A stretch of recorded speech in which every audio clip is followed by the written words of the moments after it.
We live in a world where focus is more valuable than even your intelligence.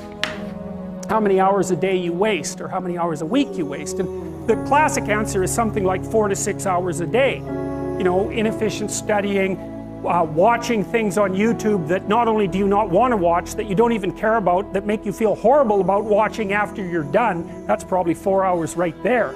You know, you think, well, that's 25 hours a week, it's 100 hours a month, that's 2.5 full work weeks, it's half a year of work weeks per year. And if your time is worth $20 an hour, which is a radical underestimate, it's probably more like 50 if you think about it in terms of deferred wages.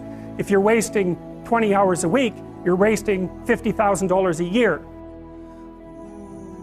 If you look at many of the most creative and productive people on the planet, they are doing and working in such vastly different ways. Because if you want to achieve the results only 5% achieve, you've got to think and produce and behave like only 5% of the people on the planet. And the best people on the planet in terms of creativity and productivity are not spending their finest hours addicted to distraction. They are doing work that matters. They're not doing fake work, they're doing real work. And so if your life isn't everything it could be, you could ask yourself, well, what would happen if you just stopped wasting the opportunities that are in front of you? You'd be, who knows how much more efficient? 10 times more efficient, 20 times more efficient. That's the Pareto distribution.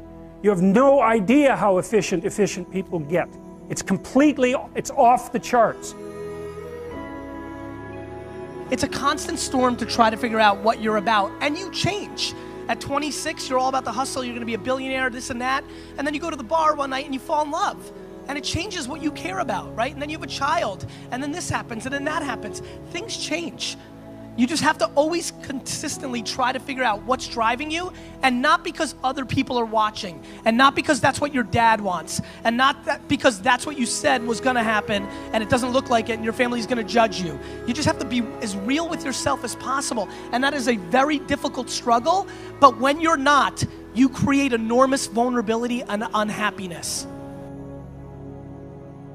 A lot of us get to work and we spend our best hours on our least important activities. We get to work and we start checking our social feed. We get to work and we check our text. We get to work and we chit-chat at the water cooler about the latest TV show that we watched last night.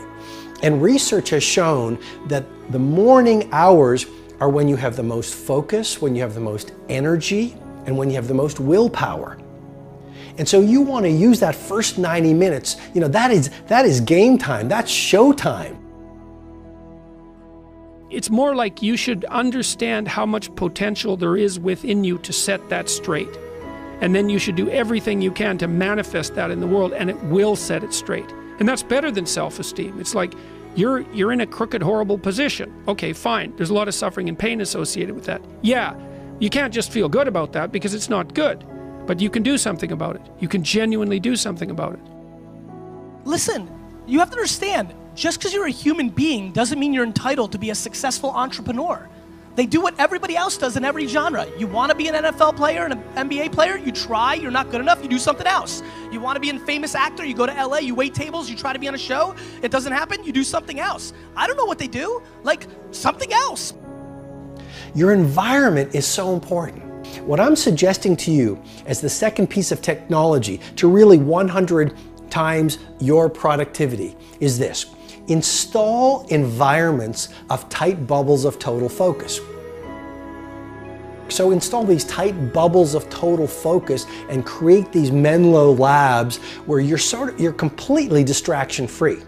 And then you will find your brain will drop from the beta state into the alpha state, where you will do your best work and get your best ideas. Stop doing the things that you know are wrong that you could stop doing. Right? So it's a fairly limited attempt. First of all, we're not going to say that you know what the good is or what the truth is in any ultimate sense. But we will presume that there are things that you're doing that for one reason or another you know are not in your best interests. There's something about them that you just know you should stop. They're kind of self-evident to you. I am encouraging you to really adopt this thinking protocol of becoming a minimalist. Even your home, fill it with just a few things. And especially your days. Focus, focus, focus on just those few priorities that when you roll up your sleeves and go deep in them and invest what I call the trinity of your assets, your focus, your energy, and your willpower on those few things, they will allow you to birth art into the world, which will allow the world to call you world class.